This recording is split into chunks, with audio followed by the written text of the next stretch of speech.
बिस्मिल्लाहिर्रहमानिर्रहीम। अस्सलाम वालेकुम नाज़रीन, आप यूट्यूब चैनल देख रहे हैं। मैं इमरान ख़ान हूँ। आज 23 अक्टूबर 2025 है। 23 अक्टूबर 2022 को शहीद अरशद शरीफ को शहीद किया गया था कीनिया में। आज तीसरी बरसी है और मुझे ये वक्त इसलिए भी याद रहता है कि मैं रात को लाहौर में था अपने घर में। मेरी पहली मरतबा शहीद अरशद शरीफ की वालदा से उस दिन बात हुई थी और उन्होंने मुझे पूछा कि ये ख़बर जो चल रही है ये ठीक है। तो मैं कैसे तस्दीक करता एक वालदा के सामने, वो बड़ा मुश्किल वक्त था। फिर उन्होंने कहा कि तुम इधर आ जाओ। कहाँ पे हो? मैं घर में था लाहौर में। मैं वहाँ से फिर इस्लामाबाद गया अरशद भाई के घर। फिर जो कुछ हमने अगले चंद दिनों में देखा या बर्दाश्त किया वो बहुत तकलीफ़ दे था। ख़ास तौर पे जिस तरह नून लीग की क़यादत ने मजाक उड़ाया, मरीम नवाज़ ने जो किया शहीद अरशद शरीफ की मैयत के साथ, वो चीज़ें हम कभी नहीं भूल पाएंगे। फिर जिस तरह उस वक्त के DGISI और DGISPR उन दोनों ने आके एक प्रेस कॉन्फ्रेंस की और लोगों को गुमराह करने की कोशिश की।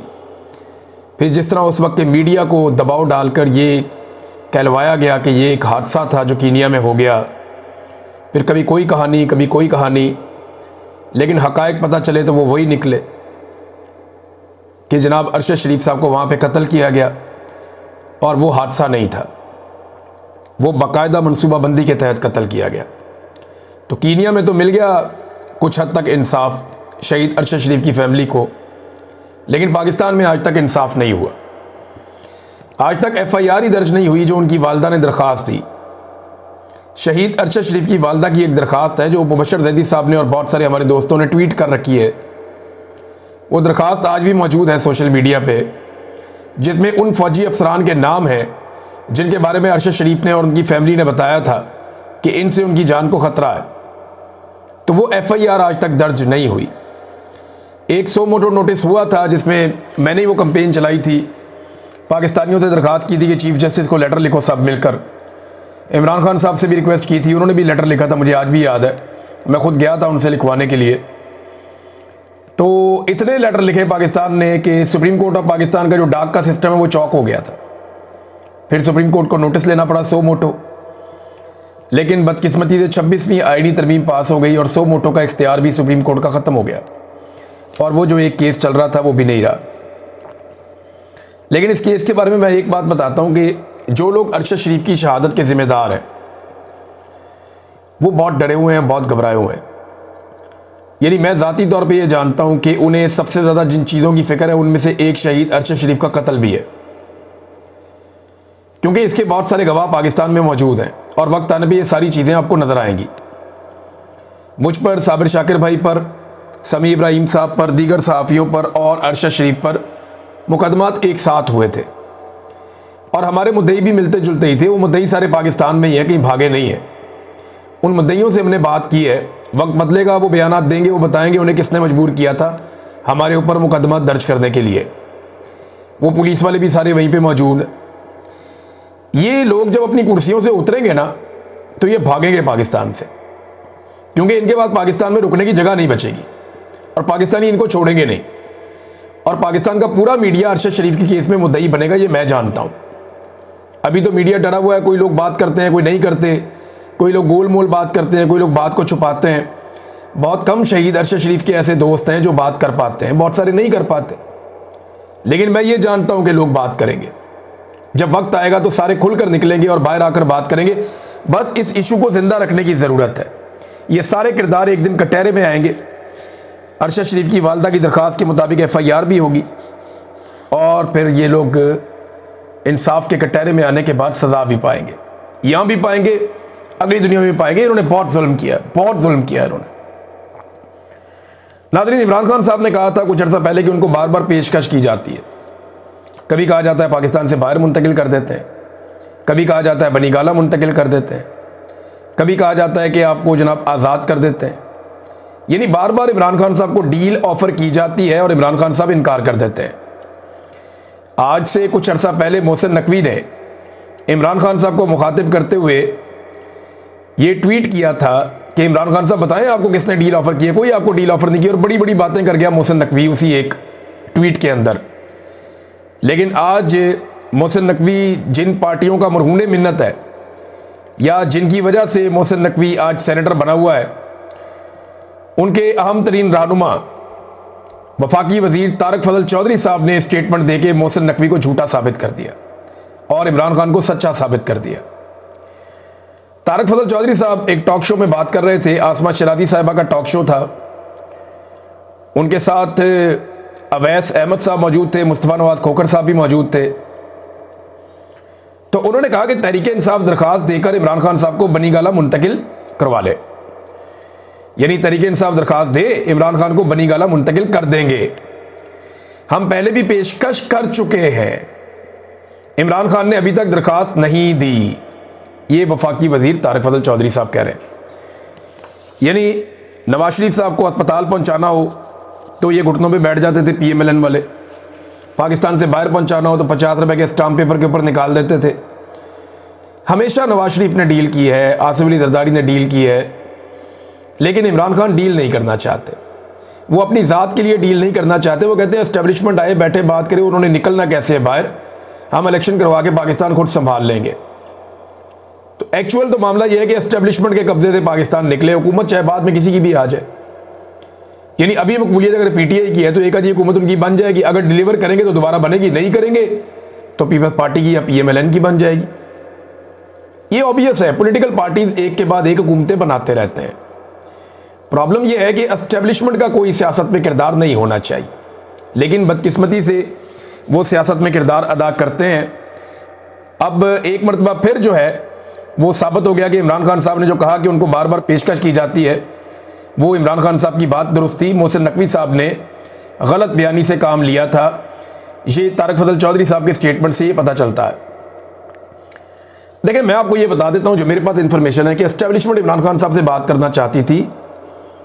एस्टेब्लिशमेंट ने यह फैसला भी कर लिया था कि यास्मीन राशिद साहिबा को छोड़ दिया जाएगा, पब्लिक का बहुत प्रेशर था, और शाह मोहम्मद कुरैशी साहब को भी रिहा कर दिया जाएगा। CBMs हो रहे थे जिन्हें आप कॉन्फिडेंस बिल्डिंग मेजर्स कहते हैं। ये चीज़ें चल रही थी मई से पहले, लेकिन मई में जब इंडिया और पाकिस्तान का मार्का हुआ उसमें पाकिस्तान को कुछ फ़ायदा हो गया। वो जो फ़ायदा हुआ तो मिलिट्री एस्टेब्लिशमेंट को थोड़ी सी ऑक्सीजन मिल गई पब्लिक में, तो उन्होंने वो फैसला अपना तब्दील कर लिया। जहाँ पे वो उस वक्त पाकिस्तान तहरीक इंसाफ की मिन्नतें कर रहे थे बातचीत करने के लिए और रास्ते निकालने की बात कर रहे थे। मैंने आपको बताया भी था एक वीलॉग में कि मुझे तक रब्ता करके एक दो लोगों ने ये दावा किया कि जनाब बड़ी जल्दी हालात ठीक हो जाएंगे, मिलिट्री एस्टेब्लिशमेंट अपने आप को सियासत से अलग कर लेगी। तो मैंने उस वीलॉग में भी ये कहा था कि जब तक ये नहीं कर लेंगे तब तक हमें यकीन नहीं करना चाहिए। ये कहानियाँ ही होती है। लेकिन फिर जब इंडिया और पाकिस्तान का मार्का हुआ, इन्हें थोड़ी सी ऑक्सीजन मिल गई पब्लिक के अंदर, या पब्लिक के अंदर इनकी गेम बेहतर हो गई, तो इन्होंने साथ ही कहा जी नहीं, अब कोई मुज़ाकरात नहीं, कोई चीज़ नहीं, फ़ौरन ये पॉइंट ऑफ नो रिटर्न पे वापस पहुंच गए। लेकिन अब दोबारा से उनके हालात पतले होना शुरू हो गए हैं। आजकल खबरें ये दी जा रही हैं या दिलवाई जा रही हैं, लेकिन खबरें आ रही हैं। खबरें ये दी जा रही हैं कि हुकूमत और एस्टेब्लिशमेंट में कुछ प्रॉब्लम्स क्रिएट हो गए। एस्टेब्लिशमेंट के जो करीबी लोग हैं, जैसे कि मोहसिन बेग साहब हैं या इस तरह के और कोई सहाफ़ी हैं, वो अब हुकूमत के ऊपर ख़ास तौर पे पंजाब हुकूमत पे और इधर उधर तनकीद करना शुरू हो गए। मोहसिन बेग साहब का अपना एक प्रॉब्लम भी है कि उनके जो तीफ़ी भट्ट का कत्ल हुआ, पुलिस ने जो उन्हें कत्ल किया वहाँ पे मावराए अदालत, मावराए कानून लाहौर में, तीफ़ी भट्ट का बड़ा लाहौर में नाम है, बहुत सारे हवालों से लोग जानते हैं। वो एक जो लाहौर का पूरा एक अंडरवर्ल्ड है, वो इस तरह के लोग हैं। और भी बहुत सारे लोग थे और इनकी दुश्मनदारियाँ पुरानी चलती रही हैं और मुख्तलिफ़ किस्म के मामलात इनके बड़े पेंडिंग हैं। बहुत सारे मुकदमात इनके ऊपर हैं, इनके मुखालिफिन के ऊपर भी हैं, ख़ानदानी दुश्मनियाँ भी चल रही हैं। तो तीफ़ी भट्ट ने नवाज शरीफ वगैरह को बड़ी सपोर्ट भी माजी में की हुई है और मोहसिन बेग साहब के इन लोगों के साथ अच्छे ताल्लुकात। हो सकता है उनको उस बात का भी गुस्सा हो कि ये ज़्यादती हुई है। लेकिन जनाब मोहसिन बेग साहब और दीगर जो कई सहाफ़ी हैं वो अब हुकूमत पे तनकीद कर रहे हैं। जो रुकी हुई थी वो तनकीद पहले नहीं हो रही थी। लेकिन इसका मतलब हरगिज़ ये नहीं लेना चाहिए कि आसिम मुनीर साहब नवंबर में घर जा रहे हैं। ये मेरे ख्याल में कबल वक्त होगा। नवाज शरीफ के बारे में आप कोई प्रिडिक्ट तो नहीं कर सकते। नवाज शरीफ का प्रॉब्लम है कि वो अपने अलावा किसी और को ताकत के किसी ओहदे के ऊपर बैठा हुआ नहीं देख सकता। नवाज शरीफ के लिए ये बर्दाश्त करना भी बहुत मुश्किल है कि मेरा भाई वज़ीर आज़म पाकिस्तान बना हुआ और मैं क्यों नहीं बना। यानी इनका शरीका भी होता है ना। ये लास्ट टाइम जब बनाना था तो शाहिद खाकान अब्बासी को बना दिया था नवाज शरीफ साहब ने, शहबाज शरीफ साहब को नज़रअंदाज किया था। ये एक नवाज शरीफ साहब का प्रॉब्लम तो है कि वो किसी जर्नैल को, किसी सियासतदान को अपने से ऊपर नहीं देख सकते, उन्हें मुकम्मल ताकत पसंद है। दूसरा, एक और चीज़ भी आपको ध्यान में रखनी पड़ेगी कि मौजूदा जो आर्मी चीफ है इसने ट्रंप के साथ अच्छे ताल्लुकात बनाए हैं। और एक बात और भी देखें कि जो DGISI है उसे एक्सटेंशन मिल चुकी है पाकिस्तान में। तो एक फेज तो तय हो चुका है कि DGISI वो एक्सटेंशन ले चुके हैं। आर्मी चीफ के ट्रंप के साथ अच्छे ताल्लुकात हैं, 5 साल वाला कानून पहले बना हुआ है। तो क्या वाकई आसिम मुनीर साहब नवंबर में घर चले जाएंगे? तो मेरे ख्याल में ये इस तरह की चीज़ें बाद वक़्त फैलाई जाती हैं ताकि थोड़ा सा जो लोगों के अंदर एक मोमेंटम बन रहा है या रिएक्शन आ रहा है, लोग थोड़े मुतमईन हो जाए। लोगों को जब लगता है कि वो बगैर लड़े जीत सकते हैं तो वो लड़ाई का इरादा तर्क कर देते हैं। बाद वक़्त ऐसी चीज़ें इसलिए भी फैलाई जाती हैं। कोई वजह नहीं है कि इस तरह के किसी प्रोपेगेंडा पे भरोसा किया जाए। हर जमहूरियत पसंद को आसरा दिया जाता है वक्ती तौर पे, और फिर वक्त भी निकल जाता है। आजकल नून लीग और पीपल्स पार्टी वालों को आप देख रहे हैं ना, वो आपस में नूरा कुश्ती कर रहे हैं। ये नूरा कुश्ती है।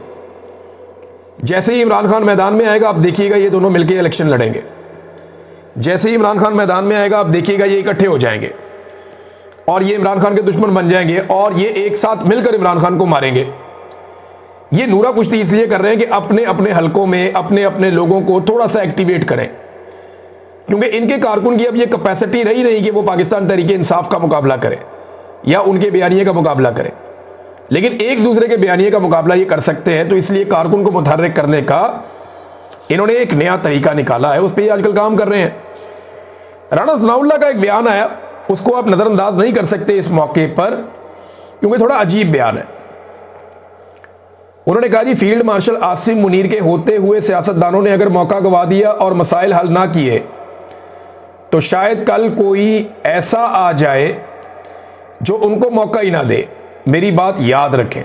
ये राणा सनाउल्लाह साहब ने बात की। इसके 3 पहलू हैं। नंबर 1 तो ये है कि फील्ड मार्शल के जाने के बाद, यानी इनके होते हुए सियासतदानों ने मौका गंवा दिया और कोई नया आ गया, इसका मतलब यह है कि राणा सनाउल्लाह साहब एक इशारा दे रहे हैं या फूड फॉर थॉट दे रहे हैं। जैसे कि मैंने पीछे आपको बताया भी, हो सकता है वो सोचने के लिए लोगों को एक मुहैया कर रहे हैं कि जनाब ये इस तरह सोचो कि फील्ड मार्शल जा भी सकता है। अब फील्ड मार्शल बनने का फ़ायदा क्या जब जाना ही था? तो जाने वाले का इरादा तो किसी का नहीं। इस कुर्सी पे जो आता है वो जाता नहीं है, उसे भेजना पड़ता है। आज तक आर्मी चीफ की कुर्सी पे जो भी आया वो गया नहीं, उसे भेजा गया। आसिम मुनीर साहब भी जाने के नहीं है, उनको भेजना पड़ेगा। जनरल बाजवा जिस वक्त अपनी स्टिक हवाले कर रहे थे आसिम मुनीर साहब की, तो उनकी बॉडी लैंग्वेज आपको याद है? एक मुर्दा बॉडी लैंग्वेज थी उनकी, जैसे कोई धक्के दे के चला रहा है।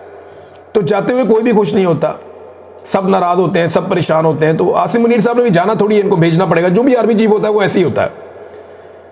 अब वो ये इशारा दे रहे हैं कि शायद ये चले जाएं और कोई और आ जाए, लेकिन साथ ही वो ये कह रहे हैं कि सियासतदानों को मिलकर बैठकर बात करनी चाहिए। देखें, जब भी कभी गर्मियाँ आती हैं ना, तो हुकूमत मुकर जाती है पाकिस्तान में, जी हमने कोई मुज़ाकरात नहीं करने, क्योंकि गर्मियों में तहरीकें ही नहीं चलती।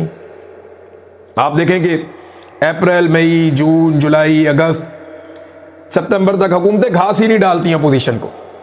ये 6 महीने वो कहते हैं जी भाड़ में जाओ, कोई बात नहीं करनी, मुज़ाकरात नहीं करने। लेकिन जैसे ही अक्टूबर का महीना चढ़ता है, हुकूमतों को मुज़ाकरात याद आ जाते हैं। उन्हें पता है अब ये तहरीक का मौसम है, इनको एंगेज करो, बिठाओ, इनके साथ मुज़ाकरात करो, टाइम निकालो, कोई 2-4 महीने निकालो, उसके बाद फिर इन्हें खुला छोड़ दो। मोमेंटम इनका बनेगा ही नहीं, तहरीक नहीं चलेगी। साल निकल गया, अगले साल में फिर देखेंगे। ये हुकूमत का पाकिस्तान के अंदर नॉर्मली मौसमों के साथ है। हमारा शदीद मौसम है ना, चारों मौसम शिद्दत के साथ होते हैं।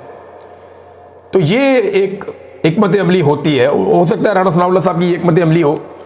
खबर एक और है नादरीन, और वो इमरान खान साहब से जेल में मुलाकातों के हवाले से जो लिस्ट दी गई है। आज मुलाकातों का दिन है, मुलाकात करवा दें तो ठीक है, वरना अदालत में केस भी चला हुआ है। देखते हैं अदालत किस तरह का इंसाफ देती है। वैसे तो इमरान खान साहब को डोगर कोर्ट से इंसाफ नहीं मिलता। बहरहाल सुहेल अफरीदी साहब का, जुनैद अकबर साहब का, मीना खान अफरीदी का और दीगर 2 रहनुमाओं का नाम दिया गया है। ये वो हार्डलाइनर्स हैं जो इमरान खान साहब को मिलना चाहते हैं। देखते हैं कि इमरान खान साहब से मुलाकात करवाई जाती है या नहीं करवाई जाती, या मामला अदालत में जाता है, अदालत कुछ कर पाती है या नहीं, क्योंकि वहाँ पे एक सिपाही जो है वो अदालती अहकामात को अपने जूते की नोक पे रखता है, और ये एक दफ़ा नहीं कई मरतबा हुआ है। इमरान खान साहब ये कहते हैं, और उनकी फैमिली भी, कि यहाँ एक कर्नल बैठा हुआ है और वो कर्नल कंट्रोल करता है।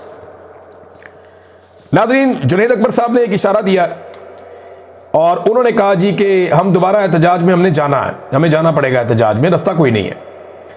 नवंबर में हम दोबारा इस्लामाबाद का रुख कर सकते हैं, हमारे पास ऑप्शन ही क्या है। जब आप सियासी सरगर्मियां नहीं करने देते, FIRs काटते हैं, हमारे पास कोई स्पेस नहीं है। हमारे वोटर जब मिलने आते हैं तो वो इमरान खान का पूछते हैं, और मुझे इस बात का खौफ है कि लोग कहीं खुद ना निकल आए। ये जनाब जुनैद अकबर साहब ने कहा। अब जुनैद अकबर साहब ने इशारा दिया कि नवंबर में आ भी सकते हैं। कुछ लोग पार्टी में कह रहे हैं जी अभी तक कोई हमारा फैसला नहीं हुआ, लेकिन इमरान खान साहब ने अभी तक कहा तो नहीं, लेकिन वो कह भी सकते हैं। फिलहाल सुहेल अफरीदी साहब ने मोमेंटम बनाना शुरू कर दिया आज से। अब वो निकल रहे हैं आहिस्ता आहिस्ता, मुख्तलिफ जगहों पे जाके वर्कर कन्वेंशंस, कारकुनों से खिताब, उन्होंने एक्टिविटीज़ शुरू कर दी हैं जो एक्टिविटीज़ किसी बड़ी तहरीक से पहले आपको शुरू करनी होती है। तो सुहेल अफरीदी ने खैबर पख्तूनख्वा के हद तक ये एक्टिविटीज़ शुरू की हैं। आखिरी खबर नादरीन जो मैं आपके सामने रखने वाला हूँ वो ये है कि पाकिस्तान में जो भी आवाज़ उठाएगा उसके ऊपर मुकदमा दर्ज होगा।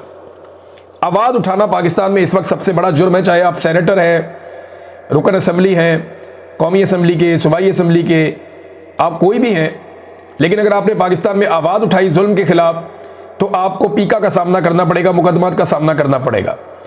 अब शानदाना गुलजार साहिबा के ख़िलाफ़ जो मेंबर कौमी असम्बली है, इन्होंने खैबर पख्तूनख्वा से इलेक्शन जीता है खुद, उनके खिलाफ एक FIR दर्ज कर दी गई है पीका एक्ट के तहत। ये 2016 वाला पीका एक्ट है जिसके तहत मुकदमा दर्ज किया गया। अब ये इनके ऊपर मुकदमा क्यों दर्ज हुआ, देखिए इनसे शिकवा क्या है, परेशानी क्या है इनको, एस्टेब्लिशमेंट को या हुकूमत को इनसे प्रॉब्लम क्या है। नंबर 1 मादनियात का इशू है, ये उस पर बहुत बात करती हैं कि ये हमारे आम लोगों का हक है, ये मादनियात आप यहाँ से इसे चोरी करके ना ले जाएं बदअमनी के बहाने, ऑपरेशन के बहाने। वो ये कहती हैं कि यहाँ से मादनियात निकाली जाती हैं, तो एक उनका ये मौक़िफ़ है मादनियात का। फिर ऑपरेशन के ऊपर उनका वही स्टांस है जो इमरान खान साहब का है। फिर इमरान खान साहब के केसेस के हवाले से बहुत खुलकर बोलती हैं, उनकी कैद के हवाले से। फिर जाली हुकूमत और फ़ौज के सियासत में किरदार की शदीद नाक़िद है ये खातून। अब क्योंकि इन्होंने रोला डाला, इनके ऊपर भी पीका पे मुकदमा दर्ज हो गया। इससे पहले आपने देखा कि सनम जावेद, फलक जावेद, दोनों बहनों को उठा लिया गया। तहिबा राजा के साथ क्या हुआ, जो खदीजा शाह के साथ हुआ वो क्या हुआ, सबसे बढ़ के यास्मीन राशिद साहिबा, इमरान खान साहब की अहलिया बुशरा बीबी, अगर उनका नाम ना लें तो ज्यादती है। फिर इनके अलावा आयशा भुट्टा साहिबा, बेशुमार खवातीन है, मैं किस किस का नाम लूँ, मेरे ज़हन में नाम ही नहीं आ रहा है। ये बहुत बड़ी तादाद में खवातीन है, और पाकिस्तान तहरीक इंसाफ से पहले कभी खवातीन की इतने बड़े पैमाने पे गिरफ्तारियाँ, उनको सड़कों पे घसीटना, उनको तशद्दुद का निशाना बनाना, उनकी चादर और चारदीवारी का तगद्दुस पामाल करना, इससे पहले पाकिस्तान की तारीख में कभी नहीं हुआ। बांग्लादेश में लोग कहते हैं कि वहाँ पे ये चीज़ें हुई, बल्कि इससे ज़्यादा बदतमीजी हुई, लेकिन यहाँ पंजाब में हमने कभी सुना भी नहीं, कभी देखा भी नहीं ऐसा कुछ। लेकिन बदकिस्मती से इस दौर में हो रहा है, और मिलिट्री एस्टेब्लिशमेंट की लगता है कि अब ये पॉलिसी है। अब तक के लिए इतना ही, अपना ख्याल रखिएगा, अपने इस चैनल का भी। अल्लाह हाफ़िज़।